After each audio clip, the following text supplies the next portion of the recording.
तकरीबन 10-12 साल पुरानी बात है। बॉलीवुड को तो बहुत सुना मैंने, यानी आप समझ लें कि अगर आप पुराने गाने मुझे अभी भी बताएं, कोई बल्कि ट्यून बता दें, मैं आपको पूरा गाना सुना दूँ तो अल्लाह ताला माफ़ करें, बस तब अक्ल नहीं होती थी। तो म्यूज़िक बहुत ज़्यादा सुना है, यानी इस लेवल का सुना है कि आप समझ लेंगे जो मेरी स्टडीज़ थी ना, मैं उनको ओरिएंट करता था म्यूज़िक के हवाले से। फॉर एग्ज़ाम्पल जिस तरह मेडिकल का स्टूडेंट था मैं, प्री मेडिकल का, तो उसमें आप जब मैथ्स कर रहे होते हैं या फिजिक्स वगैरह जो सब्जेक्ट्स होते हैं, उसमें आपके पास ये ऑप्शन होता है कि आप ना साथ न्यूमेरिकल्स भी कर रहे हैं और साथ आपने गाने भी लगाए हुए हैं।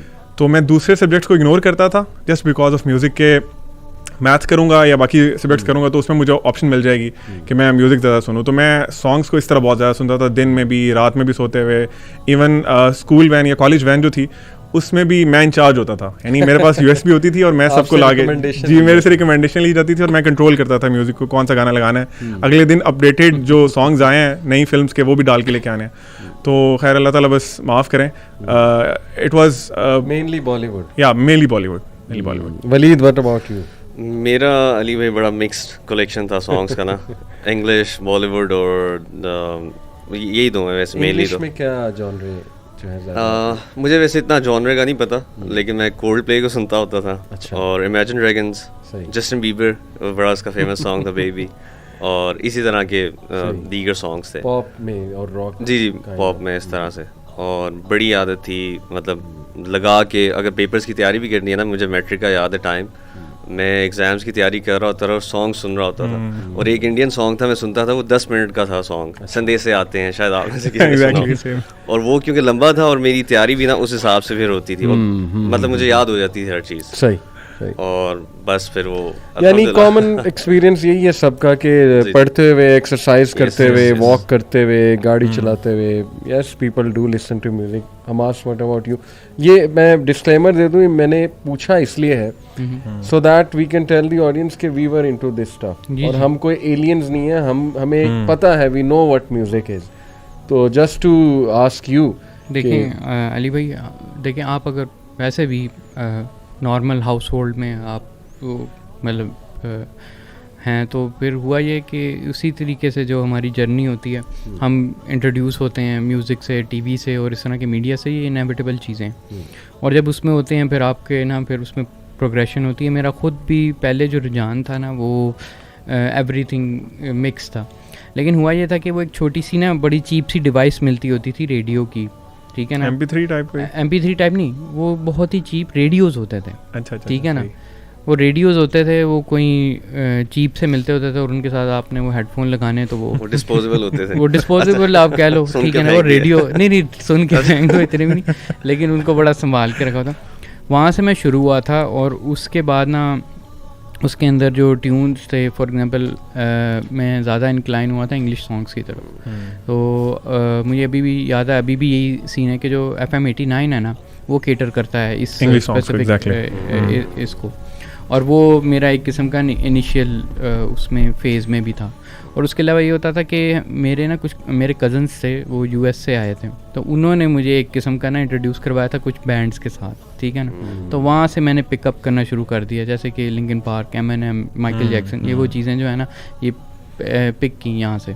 और फिर आते जाते ना, फिर वो इंग्लिश के, फिर उसके बाद मैं ना वो एक किस्म की बहुत ही गंदी किस्म की ना लत लग गई, ठीक है ना। और वो ये होता था कि रात को सोते वक्त मतलब यानी ये वो कानों में वो उस तरह मैं सोया होना, ये होना।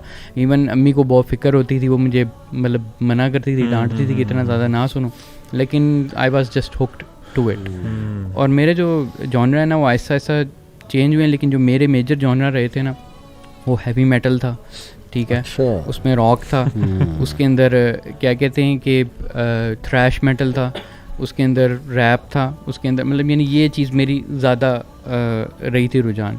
हुआ ये था कि ना मुझे शुरू से ही बॉलीवुड से ना एवर्जन जल्दी हो गई थी। बॉलीवुड से एवर्जन इस तरह की, या फिर मेरी नेचर इस तरह की थी कि ना मुझे ना बहुत ही वो चीप गाने लगते थे। लव सॉन्ग में कहता था कोई यार ये क्रिंज लगते थे, वो कहते थे कि यार ये क्या पैथेटिक सी बातें हो रही हैं, उनका कोई मीनिंग नहीं है। मैं एक्चुअली में सॉन्ग्स में मीनिंग ढूंढता होता था कि उसका कोई मैसेज हो, कोई मीनिंग हो। नहीं, मैं अब फॉर एग्जांपल जो मैं अब एग्जांपल नहीं देना चाहता, एक थ्रैश मेटल था, ठीक है ना, वो काफ़ी पॉलिटिकल बैंड, ठीक है ना, द बिग 4 थ्रैश मेटल्स हैं, उनमें से एक जो है ना काफ़ी पॉलिटिकल साइड पे था। मैं कहता कि यार देख यहाँ से कोई पॉलिटिकल एलिमेंट्स निकल रहे हैं, वो मतलब यानी यूएन के ख़िलाफ़ कोई बात कर रहे हैं, वो कर रहे हैं, उसमें से कोई मीनिंग भी है और उसकी साउंड्स भी बहुत ज़बरदस्त हैं।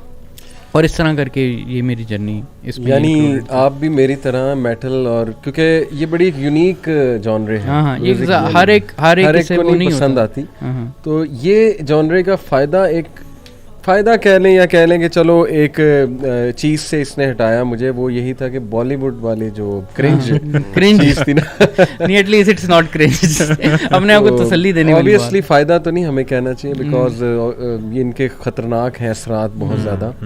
But I was into rock, उसके बाद एक नेक्स्ट स्टेज आती है मेटल की, फिर उससे नेक्स्ट स्टेज फिर वो थोड़ा सा डार्क मेटल आता है, फिर उसमें वो डेथ है, डेथ मेटल, गॉथिक मेटल, ठीक है, और उसके बाद ब्लैक मेटल, वो तो फिर एक्सट्रीम है। हाँ। और ये इसलिए भी मैं एक्चुअली डिस्कस अभी ये करना चाह रहा हूँ आप सबसे कि why we use to listen, अगर हम अपने आप को देखें, एंड इंशाल्लाह many a youth will be able to relate. मैं मेटल इसलिए सुनता था ये just to look exceptional deep down. अगर मैं देखूँ ना अपनी पर्सनालिटी को, मुझे शुरू से शौक था मैं एक्सेप्शनल दिखूँ, मैं स्टेटस को के अगेंस्ट चलूँ, बिल्कुल मैं रेबेलियन वाला एक वो समझा मेरी भी रिफ्लेक्शन यही है, क्योंकि मेरे इर्द गिर्द सारे जो है ना, कोई भी वो नहीं सुनता था जो मैं सुनता था, ठीक है ना। और मेरे ख्याल से मैंने खुद ही ना उस रेबेलियन में आके वो सुनना शुरू किया, और वो यही था, एक कॉन्ट्रेरियनिज्म एलिमेंट था कि ये बस फ्लो में सारे इस तरह सुने, लेकिन आई विल बी डिफरेंट। और उस टाइम पे आपको याद होगा हम आर्गुमेंट्स देते थे कि music gives me life, music gives me purpose, बिल्कुल, music drives me and music is my energy and stuff like that. ये जो है ना, ये बहुत ही आपने बहुत इम्पोर्टेंट एलिमेंट टच किया। आप देखें कि ये मैसेज सिर्फ इस तरह नहीं था कि जब मैं रेडियो भी सुनता था ना, इन्हीं रेडियो का आइदर 89 91 का ना एक स्लोगन था कि music is my life line, ठीक है ना। आप पे पता नहीं अभी भी है कि नहीं, में भी होगा, लेकिन वो इस तरह रेजोनेट करता था मेरे कि वाकई में मेरी जो ज़िंदगी और मेरी जो सोल का जो एलिमेंट है ना, कि वाई आई लिव, ये एक थॉट्स आती थी कि मैं ज़िंदा जो हूँ ना, उसकी मेन रीज़न उसके पीछे जो है ना, इट्स दिस, क्योंकि ये मुझे ज़िंदा रखता है, this is what drives me, ठीक है ना, मतलब ये ड्राइव करती है। और वो इस लेवल तक आप उसके अंदर इंडल्ज हो जाते हैं, ठीक है। और इससे ना, इसी से रिलेटेड मैं अगर वो मेंशन करूँ, एक जो रिसर्च भी है वो ये कहती है कि मतलब यानी it is music is like a drug, ठीक है। और वो ड्रग एलिमेंट उसी तरह का है, वो रिसर्च बाकायदा बताती है कि इसका वो जो प्लेजर प्रिंसिपल है वो हिडोनिक प्लेजर प्रिंसिपल है, यानी जिस तरह अल्कोहल का होगा, जिस तरह आपके साथ ड्रग्स का बाकी या फिर सेक्सुअल एक्टिविटी का, इन चीज़ों का, वो कहते हैं कि वो सेम कैटेगरी में ही आता है म्यूज़िक। और चूंकि वो सेम कैटेगरी में आता है, उसके अंदर वही एडिक्टिव एलिमेंट्स हैं जो उसके अंदर एलिमेंट्स हैं।